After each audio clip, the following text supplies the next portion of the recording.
Hello and welcome to the Spirit Safe. My name is Rob. Thank you very much indeed for joining me. What do we have this time? An odd one.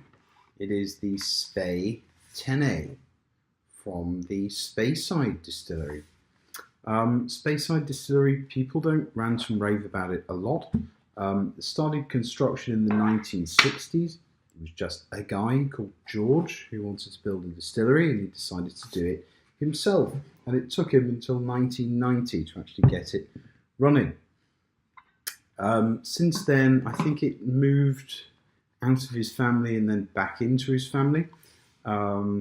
Recently repurchased, but I think they have some Taiwanese directors and owners in the company as well. But it's a Scottish company with some Taiwanese directors.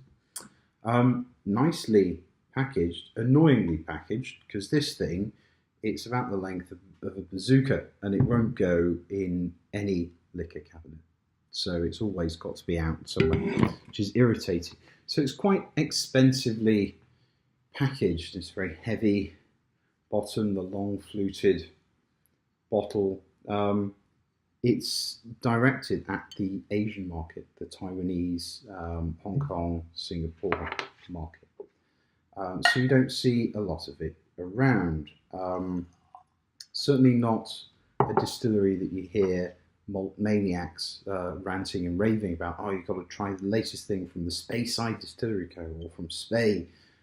People don't talk about it because it's sort of designed for export, and maybe people look down upon it a little bit.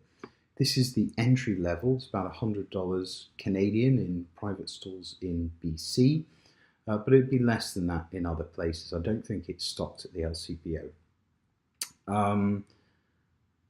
What do I want to say about it? Non-chill filtered, natural colour, bottled at 46%, and this is the basic offering from Spey. So it's finished in tawny port casks, a limited release of 18,000 bottles, which is rather a lot for a small distillery. Anyway, it's not too easy to get hold of, but you do see it in private stores.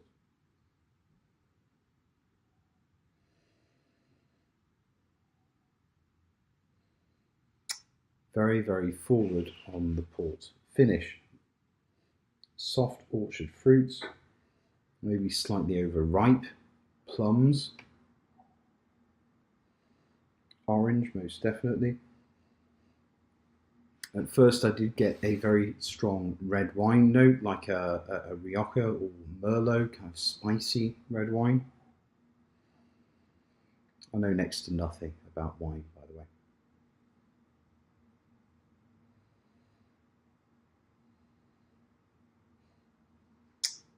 There is kind of a dry, spicy punchiness, a kind of mulled wine spice to it,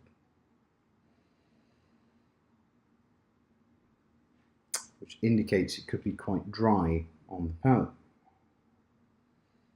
Honey, most definitely, and then there are moments where you get the most wonderful, sweet, juicy blackcurrant note.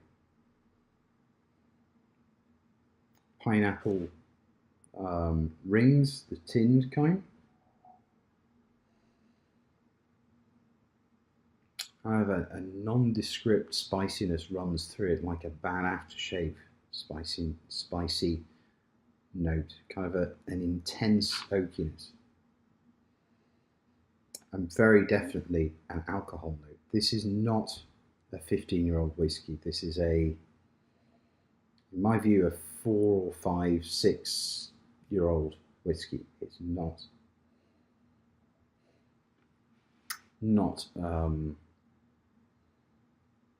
old whiskey, and it doesn't carry an age statement, by the way.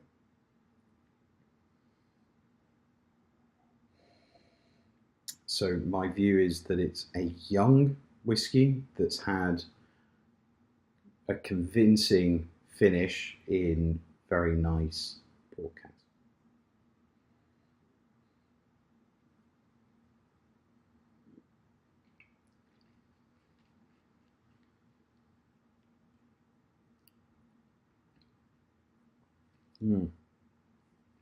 Juicy, Oh, very, very spicy.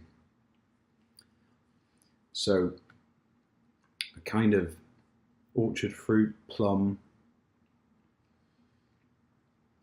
orangey note comes in, and then you just get a massive whack of spice that comes in at the back of it.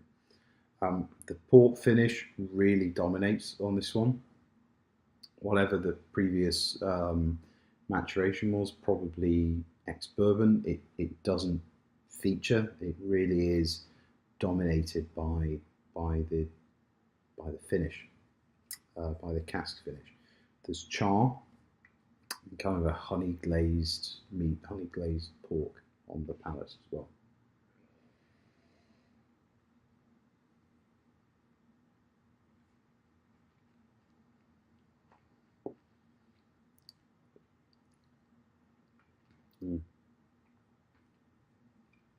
At the front, a really sweet plum and blackcurrant note.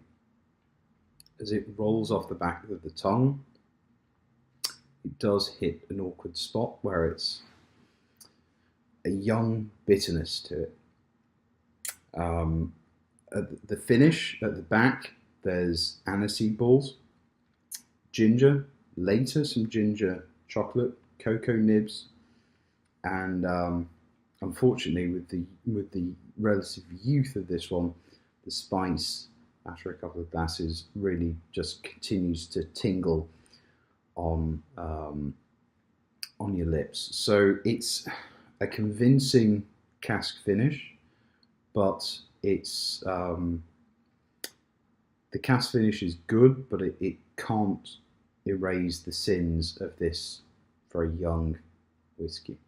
So I won't buy it again. I have to say, when I first bought it, on the palate, it was almost undrinkable. The spice and the really heavy, bitter oakiness of young whiskey, it was almost undrinkable. But as I've got through the bottle, left it open for a couple of months, it has become drinkable. So it's nice, it's fun, but it's not something I can heartily recommend. I'd like to try something else with a port finish. I'd be pleased to hear your views as to what might be good. So I can't wholeheartedly recommend it, but I won't be pouring it away either. Fantastic. Oh yeah, one more thing. Spey Whiskey are responsible for about the worst television advert ever produced. It features former Liverpool and England international Michael Owen, and it is just so dreadful. Really wooden performance. I might post a link to it in the description, actually. It really does stand out as the worst television commercial I've ever seen. Anyway, fantastic. Thank you very much, everybody. Tune in again soon. See you. Cheers. Bye.